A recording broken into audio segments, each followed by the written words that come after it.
موقت دی او کول لازی ضروری دی مجبوری دی جدا خبره خو حضرت عمر رضی اللہ تعالی عنہ د صحابه په محضر کې شل رکعاته کړي او دا غي رواني دي او شل دغه په حرم کې همیشه کیږي یو د صلات الليل نبی علیہ السلام همیشه کړي هغه په رمضان او غیر رمضان دواړو کې کړي نو په غیر رمضان کې خو تراویح نه یو نو صلات الليل نبی علیہ السلام اترکاتا کړي هغه غیر رمضان کې مو رمضان کې مو نو دواړه یو کومه اوس که یو سړی تراویح کوي نو شلې کوي که صلات الليل کوي نو اتلې کوي نو چا اته واغسته او چا شل واغسته خدا د جګړې خبره نه وه چې ته اړم شه نو په یو ځای کې به شل رکعات تراویح کېږي او ته به اړم شل په بیټک کې به اته کې نه ته بیا نه کېږي ته دویم دا چې دا د جمع موز دی نو دا به د جمع په ځای کې کې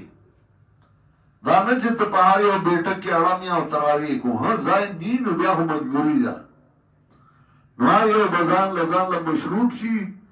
ځان له دغه زمونږ دلته پابندي لګولي تراویح به په جومات کې کوي او چې دلته په هر جومات کې شل رکعات تراویح دي او شل باقي نی کې بل نه ګوستا کوه او چې کېږي بیا هلته کې پوره به کې دغه سي امامانو هغوی مثال داسې دی لکه یو کنال ځمکه دا پلاټ دی او ته هغې کې کور جوړې ته وایې زه کور جوړوم خو چې څلور کمرې یو پکې کچني هرې کمرې سره باترومي میانس کې پکې یو لاونچي مجلسي داسې کور جوړوم څلور انجینیران دې راوستل هغوی ته وایي ماله د دې نقشه جوړه کوي هماغه یو کنال پلاټ دی یو انجینیر درله نقشه جوړه کړه هغه کور له مخه نورخاته تاکه بل انجینیر جوړه کړه هغه له مخ قبلې تاکه بل جوړه کړه هغه له شمال تاکه بل جوړه کړه هغه له جنوب تاکه یو کمری یو سایڈ تراوستی لاؤنچ بل سایڈ تراوستو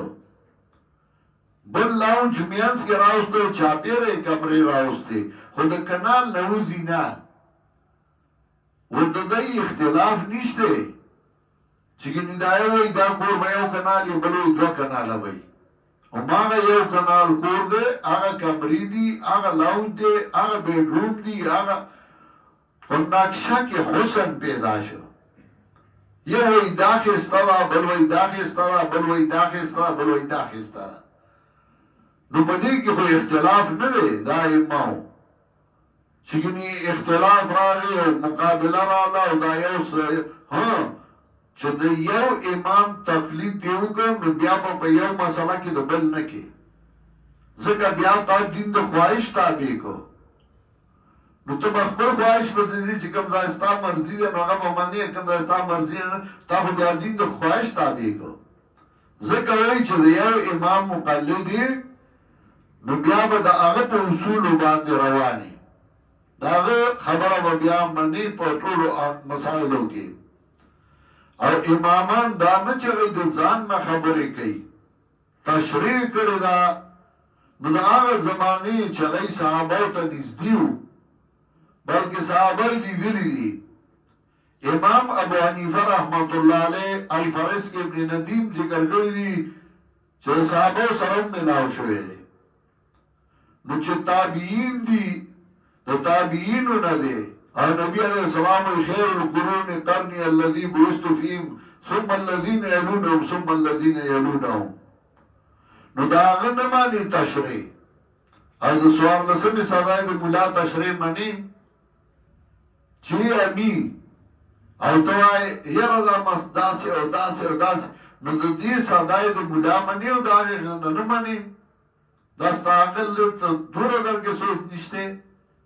دا دیو جی منگا وایو پیری جلاسی لکلی ہوئی گرچه مادار تقلید امام